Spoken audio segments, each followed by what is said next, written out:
The wind howls differently up here in the mountaintops of the giants. It carries more than just cold. It carries memory, grief, and the faint echo of something divine that refuses to die. Stand at the edge of the frozen lake and look north, past the chains that bind the very mountains, past the corpses of titans frozen mid-stride in their final moments, and you'll see him. The last of his kind, wreathed in flame that defies the eternal winter, bearing on his chest the visage of a god that the Golden Order tried so desperately to forget.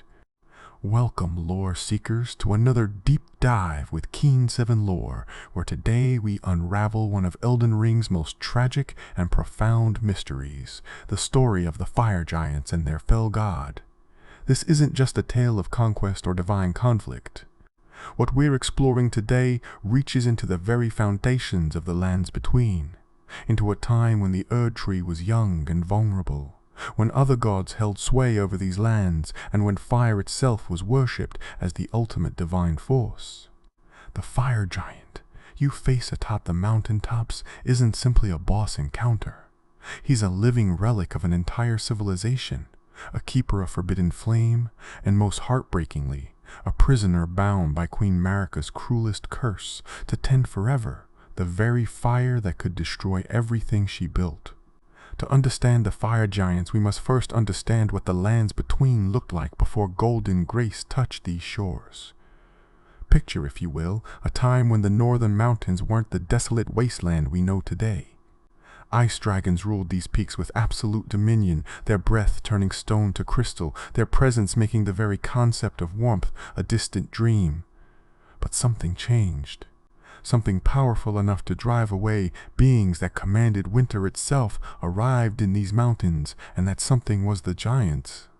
The exodus of the ice dragons wasn't a peaceful migration, it was a routing, a complete abandonment of territory they had held since time immemorial.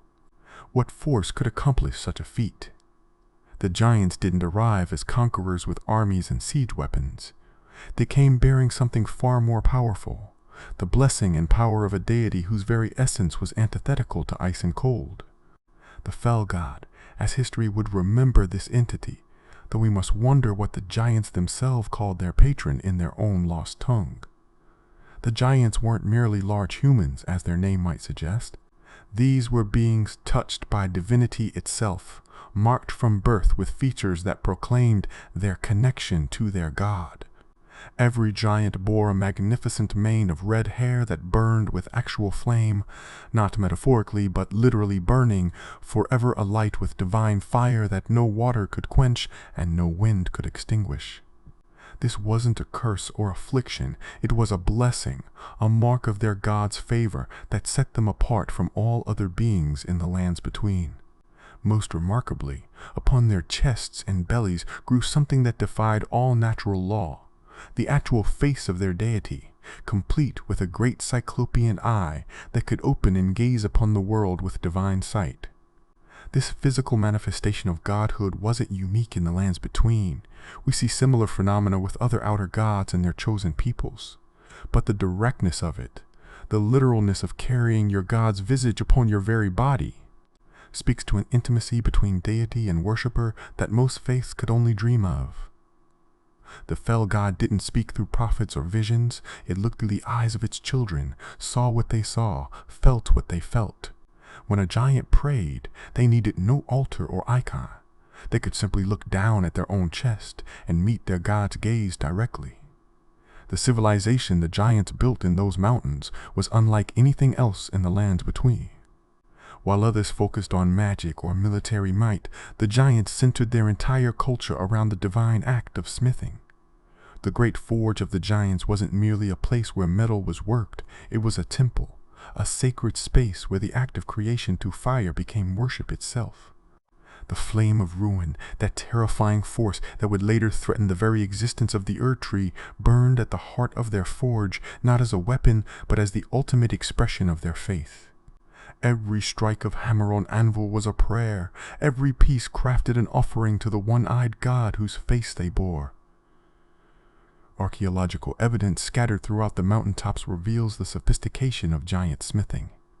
The trolls' hammers we find today, those massive implements decorated with 8-pointed circles, aren't crude weapons, but ceremonial tools of incredible craftsmanship. The 8-circle pattern itself appears to have deep religious significance, possibly representing the 8 phases of heating and cooling in their sacred smithing rituals, or perhaps 8 aspects of their god's power. The ancient ruins of Rao, with their own connections to divine smithing, suggest that the giants' techniques influenced or were influenced by other ancient civilizations, creating a network of sacred metalworking that spanned the known world. The daily life of a fire giant craftsman reveals the sacred nature of their work of a fire giant craftsman. They would wake in their mountain halls, carved from stone by flame rather than chisel, the walls warm with divine fire flowing through the mountain's veins. They would proceed to the forge, not with the grudging steps of a laborer, but with the anticipation of a priest approaching their altar. The act of smithing itself was meditation and prayer combined, the rhythm of the hammer connecting them to their god's heartbeat, the heat of the forge a fraction of their deity's infinite flame. What they created weren't mere tools or weapons, but sacred objects, each one containing a spark of divine fire that would never fully cool. If you're finding value in this exploration of forgotten divinity and lost civilizations, consider subscribing to support the channel and join our growing community of lore enthusiasts. Your support truly makes these deep investigations into the lands between's hidden history possible, and there's so much more to uncover in this tragic tale. The golden age of the fire giants, if we can call it that, existed in a delicate balance with the other powers of the lands between.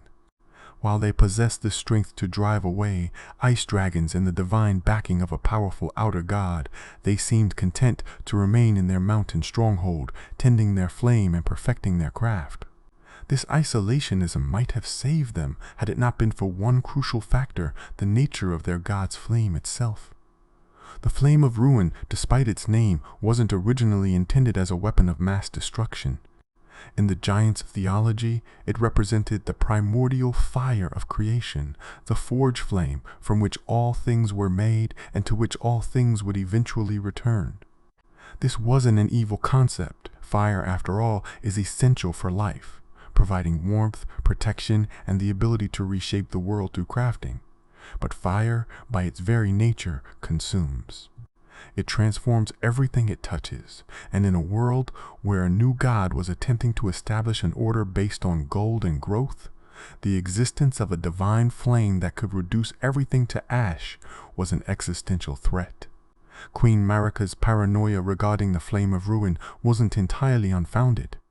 The prophets of the Golden Order foresaw visions of the Erd Tree burning, its golden leaves turned to ash, its light extinguished by a god whose single eye gazed unblinking from the chest of every giant. Whether these visions were true prophecy or propaganda designed to justify genocide, we may never know. What we do know is that Marika decided the fire giants and their god could not be allowed to exist in her new world order. The preparation for war against the giants reveals much about how seriously Marika took this threat. This wasn't a simple military campaign, but a holy war requiring divine intervention and careful alliance building. Godfrey, first Elden Lord and mightiest warrior of his age, was chosen to lead the campaign. This alone speaks volumes. Marika didn't send generals or champions. She sent her consort, the one person whose strength she trusted absolutely. But even Godfrey wouldn't go alone. The Golden Order reached out to every enemy the giants had ever made, no matter how ancient the grudge. The Knights of Zamor, those elegant warriors with their curved swords and ice sorceries, harbored an ancestral hatred for the giants that predated recorded history. Some sources suggest the Zamor were allied with or created by the ice dragons, making their vendetta against the giants deeply personal. The promise of revenge brought them eagerly into Marika's coalition. More surprisingly, and most tragically, Marika found allies among the giants' own kin. The trolls, those beings so closely related to giants that they bore the same divine stigmata upon their bodies, were offered a devil's bargain. Betray your cousins, fight against your own blood, and the Golden Order will accept you into its service. The gilded swords we find throughout the lands between, those ornate weapons too large for any human to wield, were the payment for this betrayal. Imagine the weight of such a decision. To accept a golden sword meant not just switching sides in a war, but literally cutting out the face of your god from your own body. The actual war against the giants was less a battle and more a systematic extermination. The Golden Order's forces didn't seek to conquer or subjugate. They sought to eliminate every last giant from existence. The frozen corpses we find scattered throughout the mountaintops aren't casualties of war in the traditional sense. They're victims of genocide, caught and killed while trying to flee, while protecting their young, while making final desperate stands at sacred sites. The Fire Monks, an order that would later become the giants' most devoted protectors, originally fought against them in this war. Their flame incantations, developed specifically to counter giant pyromancy, proved devastatingly effective. The bitter irony that these same monks would later become keepers of the giant's flame, seduced by the very power they were meant to contain, adds another layer of tragedy to an already heartbreaking tale. The monk Adan, who would later steal forbidden flame knowledge from the giant's forge, fought in these battles, learning the weaknesses of giant flame even as he became fascinated by its power. The climactic battle at Flame Peak should have been the giants' moment of triumph. Here, at their most sacred site, with the flame of ruin burning at its strongest, they made their stand. The fell god itself is said to have manifested, its curled horns breaking through dimensional boundaries, its single eye opening wide enough to swallow the sun. But something went wrong. The exact details are lost to history, deliberately obscured by Golden Order propaganda, but the outcome is undeniable. The giants fell, all save one. Queen Marika's victory proclamation claims she had slain the fell god itself, but the evidence suggests otherwise. You cannot kill a concept, cannot murder fire itself. What Marika likely accomplished was a sealing, a binding that prevented the fell god from manifesting directly while leaving its flame eternally burning.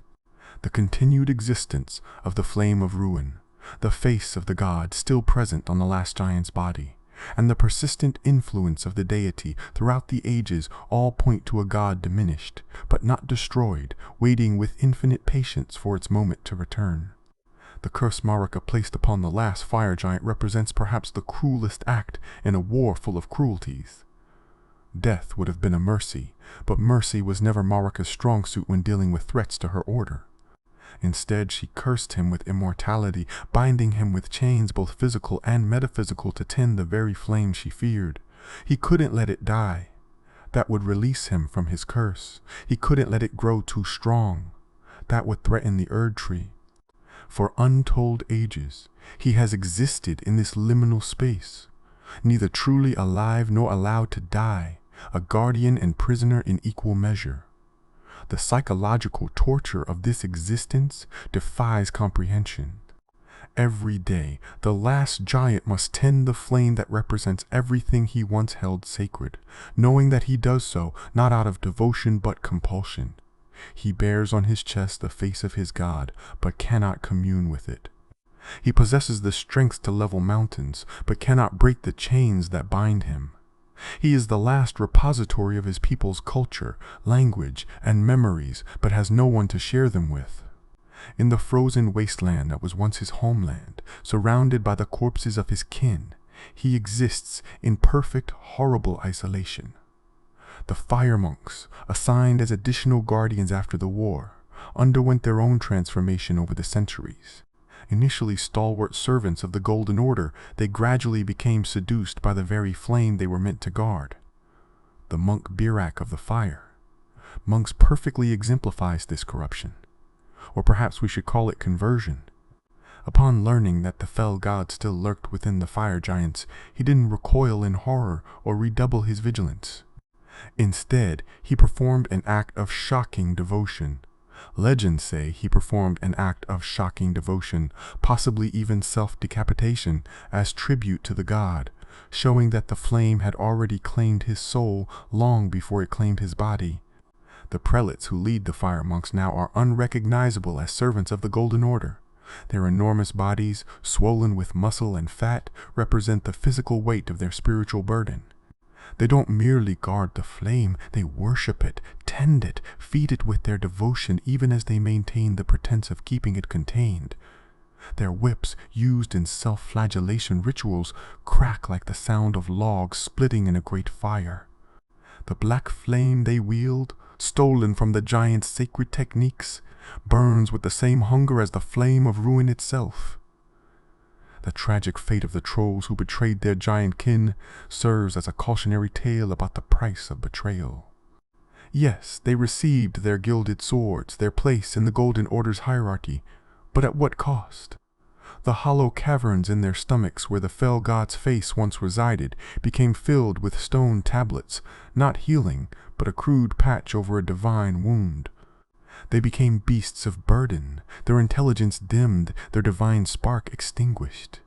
Throughout the lands between, we see them pulling carriages, manning catapults, serving as expendable shock troops. The Golden Order, having used them to destroy their cousins, discarded them just as readily. Even more telling is what happened to those trolls who tried to maintain some connection to their lost divinity. The furnace golems, those titanic constructs that stride across the Shadowlands, represent a desperate attempt to recreate the divine connection the trolls lost. The screaming faces within their furnace? Wounds aren't just fuel, they're sacrifices to a god whose face they can no longer bear on their bodies. The trolls built mechanical gods to replace the one they cut away, but no amount of engineering can restore a severed divine connection. The influence of the fell god extends far beyond its giant worshippers and into the darker corners of the lands between's theology. The Black Flame monks, seduced away from their sacred duty, took the god's flame and twisted it into something even more terrible. Their black flame, which saps life force and denies resurrection, represents what happens when divine fire is corrupted by human ambition. They sought power without understanding, strength without devotion, and created an abomination that serves no god but death itself. The flame of frenzy, that maddening force that seeks to melt all existence back into one, shares disturbing similarities with the flame of ruin. Both consume indiscriminately, both promise transformation through destruction, both originate from entities with prominent eye symbolism.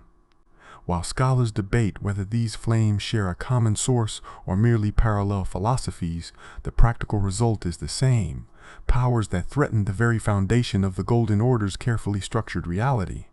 When we, as Tarnished, finally face the last fire giant, we arrive not as heroes, but as the final act in a tragedy that began ages ago. The giant's desperate prayer to his god, the opening of the divine eye upon his chest, the sacrifice of his own leg to unleash the fell god's power. These aren't the actions of a monster, but of a devoted faithful making one last appeal to a deity that may or may not still be listening.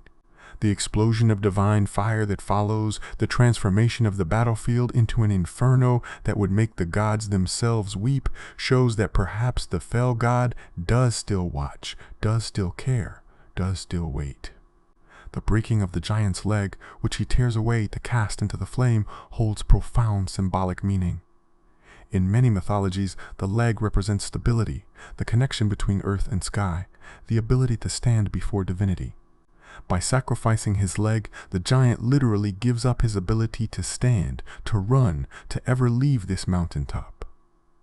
But more than that, he offers up his last connection to the mortal world, ascending, or perhaps descending into something purely divine. The blood that flows from the wound doesn't simply stain the snow. It ignites, turning his life force into one final offering to the flame that has defined his entire existence. Alexander the Ironjar's presence at this battle, should players summon him, adds another dimension to this encounter. Here stands a warrior who has dedicated his existence to becoming stronger by consuming the remains of great warriors, and even he seems to understand the gravity of what transpires here.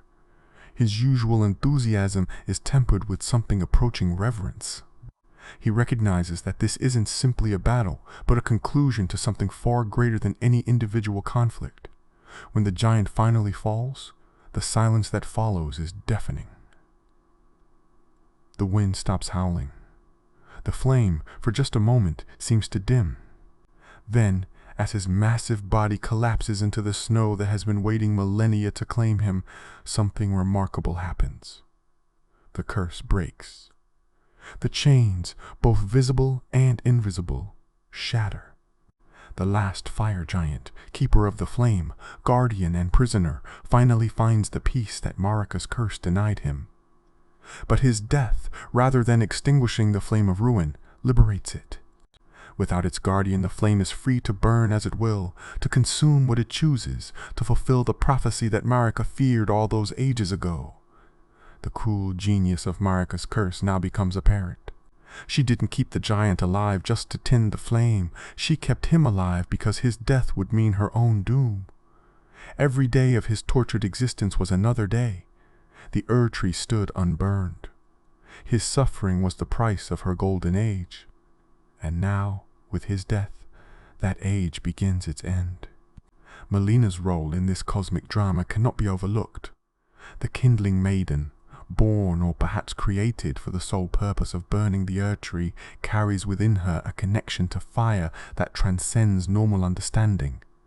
When she speaks of her purpose, of the fire that must consume the golden tree, she echoes philosophies that the fire giants would have recognized. The flame doesn't destroy, it transforms. The Erd-tree doesn't die, it returns to its primordial state, ready to become something new. The shadow of the fell god stretches across the entire narrative of Elden Ring in ways that only become apparent upon reflection. The prevalence of eye symbolism throughout the game, from the frenzied flame's yellow eye to the blood-red eyes of those touched by the formless mother, suggests a pantheon of outer gods who observe and influence the world through ocular manifestation. The fell god's single eye, gazing from the chests of its giants, was perhaps the prototype for this divine surveillance, the first instance of gods making themselves literally visible in the flesh of their followers. The merchants who sing of the frenzied flame in the depths beneath Leyndell, their eyes burnt out by visions of cosmic fire, might be channeling memories of the flame of ruin. Their melody, mournful and hypnotic, carries the same quality of inevitable consumption that defined the giants' theology. Fire, whether frenzied or ruinous, seeks to return all things to their base state, to unmake the artificial divisions that gods like Marika impose upon reality. Even the architecture of the modern lands between bears scars from the war against the giants. The massive weapons mounted on carriages, the prevalence of fire-resistant stonework in older buildings, the defensive positions built into mountain passes. All speak to a civilization that once lived in fear of flame descending from the peaks. The Golden Order built its entire military doctrine around the assumption that fire was the enemy, that heat and passion and transformation were forces to be suppressed rather than embraced. The Fire Giant's Forge, now tended only by monks who have forgotten more than they remember, stands as perhaps the greatest testament to what was lost. The techniques of divine smithing, the sacred patterns that could bind godly essence into metal, the prayers that made every created object a minor miracle, all of this died with the giants. The weapons and armor we find in the modern age, no matter how legendary, are pale imitations of what the giants could create when their god's eye watched approvingly over their work. The paradox of the Golden Order's victory over the giants becomes clearer the more we examine it. In defeating the fire giants, Marika didn't eliminate the threat of the flame of ruin, she merely delayed it. In cursing the last giant to tend the flame, she ensured its preservation. In trying to control divine fire through human guardians, she created the conditions for those guardians to be seduced by what they guarded. Every action taken to prevent the prophecy of the burning Erd-tree ultimately led to its fulfillment. This is the true tragedy of the fire giants and their fell god. They were never the aggressors in this story. They never marched on Leyndell, never threatened the other civilizations of the lands between, never sought to impose their faith on others. They simply existed, tended their flame, crafted their wonders, and worshipped their god in the way they had since driving away the ice dragons. Their only crime was possessing something that could theoretically threaten Marika's new order. For this, they were marked for extermination. The last fire giant's death at our hands isn't a victory, it's a mercy killing that completes a genocide begun ages ago. We don't defeat him so much as release him, ending a torment that should never have been inflicted. The flame that burns the Erd tree isn't an evil force destroying good, it's the return of something suppressed, the resurgence of a power that predated the Golden Order and will outlast it. As we stand in the aftermath, watching the great tree burn with fire stolen from a murdered people's god, we might wonder what the lands between could have been if different choices had been made. What wonders might the giants have crafted if left in peace? What wisdom might their god have shared if not forced into hiding? What balance might have existed between gold and flame, between order and transformation, if fear hadn't driven Marika to genocide? The fell god, despite Marika's claims, was never truly killed. Gods of such primal force fire, chaos, transformation cannot be destroyed by sword or spell. They can be diminished, sealed, forgotten for a time, but they endure in the very fabric of reality. Every flame that burns in the lands between carries a spark of the fell god's essence. Every act of creation through fire, from the humblest cooking fire to the grandest forge, is a small prayer to the one-eyed god, whether the practitioner knows it or not. The modern inhabitants of the lands between, living in the shadow of a burning Erd tree, are witnessing the return of something ancient and patient. The fell god waited, diminished but not destroyed, for the moment when the last of its children would be freed from their curse. It waited for someone to carry flame to the roots of the golden tree. It waited for the prophecy that Marika feared to finally come to pass. And in that waiting, it proved that time itself is just another thing that burns. Slowly, perhaps, but inevitably. The story of the fire giants and their fell god is ultimately about the futility of trying to eliminate ideas through force. Fire, as both physical phenomenon and divine concept, cannot be destroyed, only transformed, transferred, temporarily contained.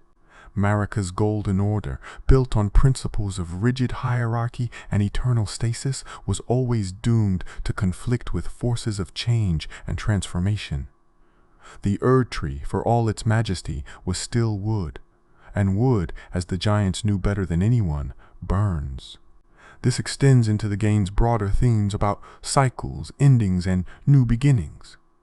The age of fire that the giants represented wasn't evil or good. It simply was, just as the age of gold that replaced it wasn't inherently superior, merely different. The burning of the Erd tree doesn't represent the triumph of evil over good, but the inevitable turn of the cosmic wheel, the natural progression from one age to the next. The furnace visages that appear throughout the game, in the trolls' empty stomachs, in the mechanical golems, in the dried blood of ancient battlefields, remind us constantly of what was lost. Each one is a ghost of the fell god's face, a memory of divinity that once walked openly in the world. They serve as monuments to a genocide that the Golden Order would prefer forgotten, wounds in the world that refuse to heal, accusations that echo through eternity. As we reach the conclusion of this tragic tale, it's worth considering what the fire giants might think of their vindication. The last giant, freed from his curse through death, might have smiled knowing that his ending meant the flame would finally fulfill its purpose. The fell god, patient through ages of suppression, must feel something like satisfaction watching its ancient enemy burn with the very fire she tried to control. And the ghosts of all those giants frozen in the mountains, their genocide finally avenged, not through violence, but through the simple, inevitable nature of fire itself. Perhaps they rest easier knowing their faith was justified. Thank you for joining me on this deep exploration into one of Elden Ring's most profound tragedies. The story of the fire giants and their fell god reminds us that in the lands between, victory and defeat are often indistinguishable, that the gods play games measured in millennia, and that some flames, no matter how long suppressed, can never truly be extinguished. If this journey through forgotten history and divine tragedy resonated with you, please consider subscribing to Kane 7 Lore. Your support makes it possible to continue uncovering these hidden narratives, to give voice to the silenced, and to remember those whom history would prefer forgotten. Until next time, lore seekers, may you find warmth in the flame, wisdom in the ashes, and truth in the stories that others fear to tell. Keep seeking, keep questioning, and remember, in the lands between, every ending is just another beginning waiting to burn bright.